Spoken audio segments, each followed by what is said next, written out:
The American stage and screen actor Humphrey Bogart was one of Hollywood, California's most durable stars and a performer of considerable skill, subtlety, and individuality. Throughout the 20th century, he emerged as an emblem of rugged masculinity, embodying both the virtues of a hero and the allure of a rogue. As World War II raged, countless Americans found themselves questioning their values of loyalty, honor, and character, and Bogart's enigmatic persona resonated deeply within their introspection. Beyond his acting prowess, Bogart's personal life was also captivating. His legendary union with co-star Lauren Bacall captivated the public's imagination. Bacall's alluring wit perfectly complemented Bogart's cynicism, consistently bringing forth his romantic and heroic nature. Born on a chilly December 25, 1899, in the bustling metropolis of New York City, Humphrey DeForest Bogart hailed from a well-to-do family. The primary breadwinner in the household was his mother, a renowned commercial artist, while his father, a skilled surgeon, contributed to their prosperity. Alongside two younger sisters, they divided their time between an opulent residence in New York's esteemed Upper West Side and a splendid summer estate nestled by the tranquil Canandaigua Lake in upstate New York. Young Bogart received an excellent education at Trinity School, situated in the heart of New York City, before venturing to Phillips Academy in Andover, Massachusetts. The weight of expectation bore heavily upon him, as he was anticipated to follow in his father's footsteps and pursue a medical career. The circumstances surrounding his departure from Phillips Academy remain shrouded in uncertainty, as rumors persist of either expulsion or his father's decision to withdraw him due to inadequate efforts. Nevertheless, one thing is clear: Bogart did not graduate, and in the year 1918, he made a resolute choice to enlist in the ranks of the United States Navy. Following his honorable discharge from the Navy, Bogart's affinity for the sea remained steadfast. He joined the Naval Reserve, allowing him to maintain a connection to his beloved maritime world. However, his professional endeavors led him down different paths initially.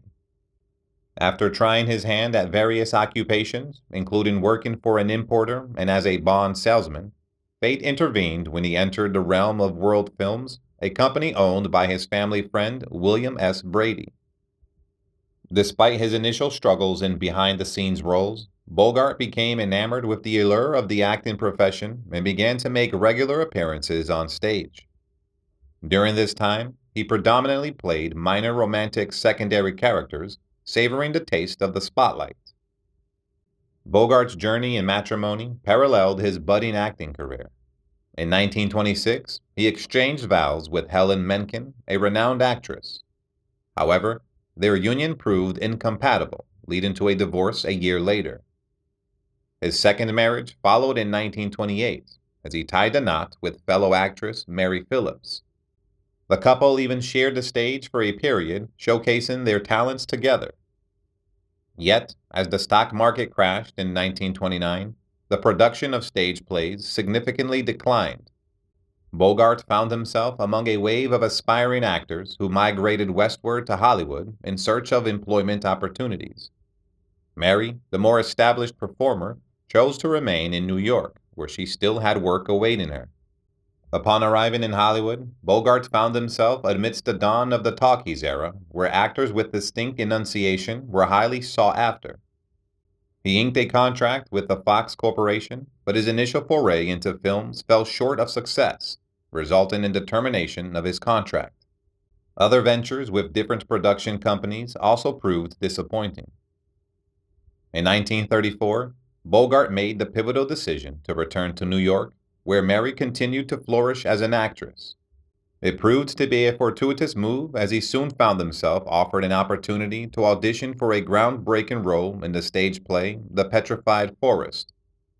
The character he tested for was none other than Duke Manty, an escaped killer, marking a turning point in Bogart's career.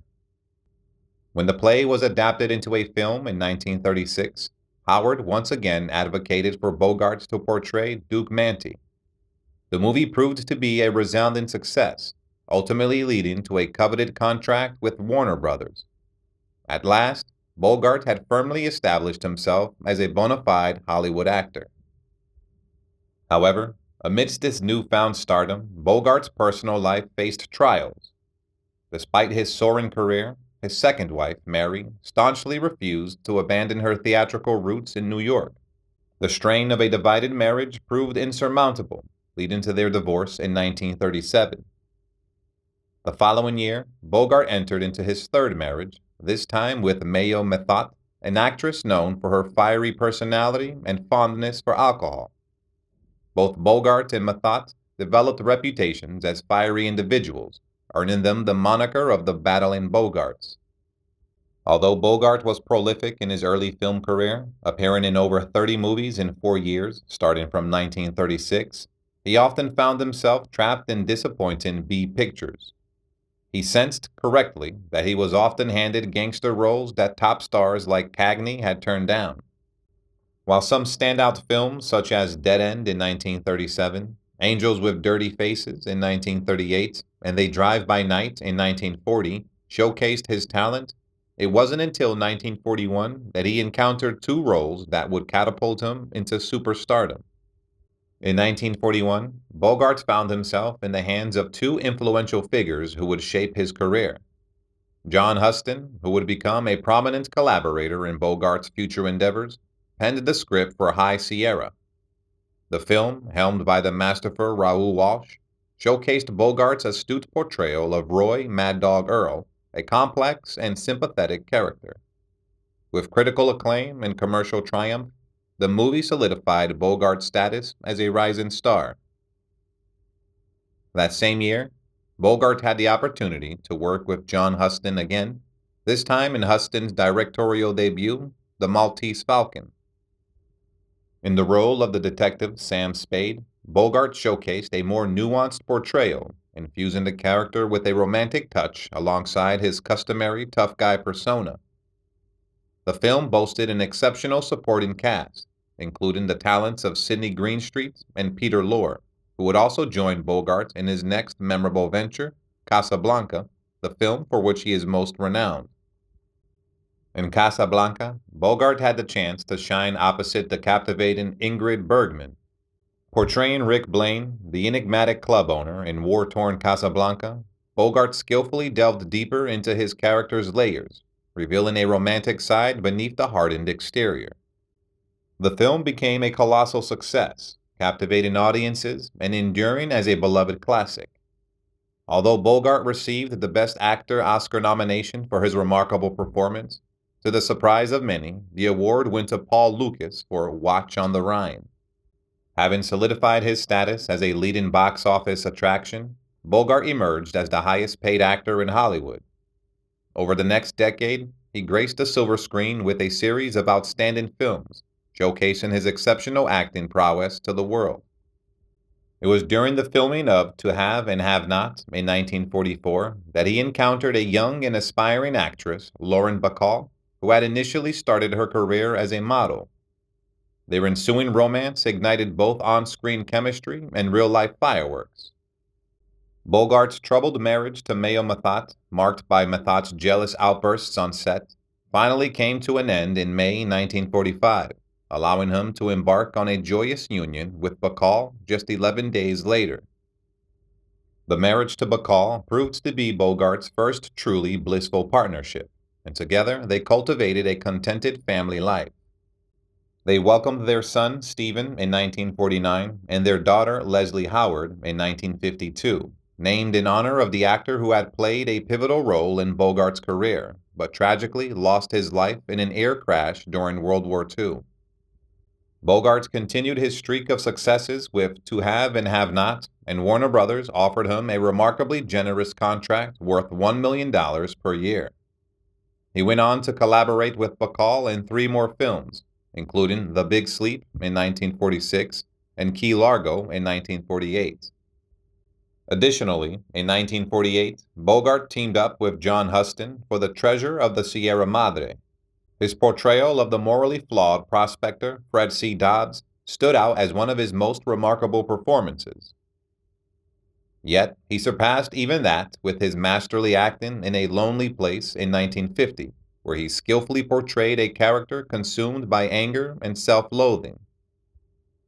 Notably, the film was produced by Bogart's own production company, Santana Productions, named after his cherished private yacht. In 1951, Bogart delivered yet another outstanding performance in The African Queen, a role that earned him the prestigious Academy Award for Best Actor. Starring alongside Katharine Hepburn and under the direction of John Huston, Bogart once again demonstrated his ability to shine under Huston's guidance. Throughout his career, Bogart continued to portray diverse character roles. He garnered acclaim as Captain Queeg in the Caine Mutiny, earning his third nomination for Best Actor at the Academy Awards. In The Barefoot Contessa, he played a film director, and in Billy Wilder's comedy Sabrina, he portrayed a businessman. Unfortunately, his final films, including We're No Angels, The Desperate Hours, The Left Hand of God, all in 1955, and the boxing drama The Harder They Fall in 1956, were disappointing and marked by his declining health. The toll of Bogart's lifelong heavy drinking and smoking had caught up with him. Tragically, he fell seriously ill with esophageal cancer. Despite undergoing several unsuccessful operations, Humphrey Bogart passed away on January 14, 1957, at his Hollywood home at the age of 57. Following his cremation, his remains were interred at Forest Lawn Memorial Park Cemetery in Glendale, California. Goodbye and rest in peace, legendary actor Humphrey Bogart. Humphrey Bogart.